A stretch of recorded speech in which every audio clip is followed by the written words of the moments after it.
The second lecture, Grammatical Problems of Translation. Lecture class plan. The first, analysis of the proposals. The second, types of sentence in English and Kazakh languages.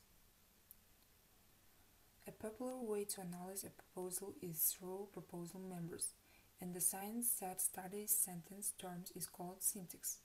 It has 5 members of the community in Kazakh, Russian, and English. Of these, 2 are stable, 3 are stable members. If a sentence consists only of stable terms, it is called a phrase constructed on a grammatical basis. There are 2 parts, main parts and secondary parts. Main parts, the permanent members, primary and subject, answer the questions who and what. The narrator, what did he do? Predicate, where is do. And secondary parts, the non-permanent members. Full case questions, object and determinant, answers the questions what, attribute, what kind of, revision, how, where. Adverbial modifier of place, where, of time, when, of reason, why. The passive structure in English language shows greater consistency, and indirect complement may be the guardian of the passive structure. It is the result of the disappearance of case endings and the absence of formal distinctions between several pronouns and common noun groups.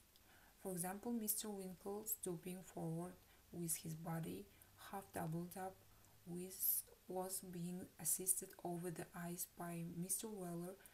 In this example, the to assist story is an indirect addition.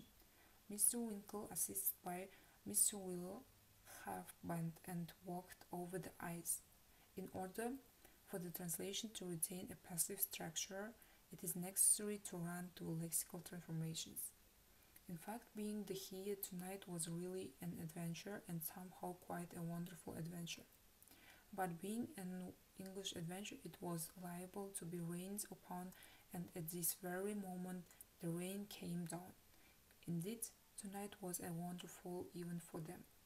All this was happening in England, and as a rule it was supposed to rain, and the rain at that moment flew. In this case, the passive form is actively translated. Some English verbs are used in a variable or direct form. The peculiarities of using the infinitive in English make it difficult to determine its function and do not provide a complete translation in translations. 4 types of infinitive structures are in place. They are: the first, the turnover of the 4 phrase. The second, nominative with the infinitive. Here the infinitive is used as the second speaker. The third, the action is a continuum infinitive. And the fourth, an infinitive used in adjectives. The 4th phrase is an infinitive structure that uses the English preposition for. This structure is a complexity in translation and is conveyed by the English preposition for, consisting of the following elements. In the general case and object case, the subject of the infinitive is assigned to nouns. For example, it is necessary for him to have a good rest. He should have a good rest. This turnover has the following functions. The first, complex initial. It is most often transmitted with the IT pronoun of the English language. For example, it was unusual for him to read in bed. He didn't read lying in bed. The second, challenging the speaker. For example, the most important thing is for us to start early. The most important thing for us in early exists. The third, complex replenishment.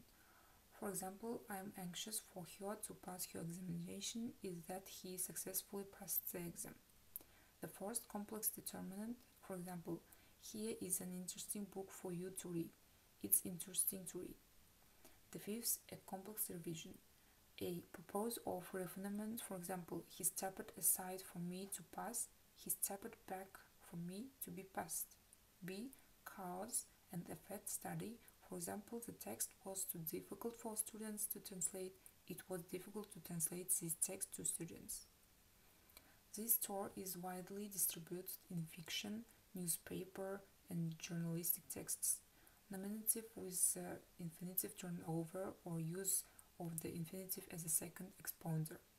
The infinitive is an epithet of a derived verb is no longer applied. A derived verb is always a combination. It usually consists of a narrative verb in an unjustified verb and infinitive or pronoun form denoting some meaning of the verb. Typically, these are verbs that express physical perception, thought, and speech activity as well as disjunctive verbs. This cycle is widely distributed in the newspaper journalistic style due to its compactness and the possibility of accountability for the information given. The lecture is over. Thank you for your attention.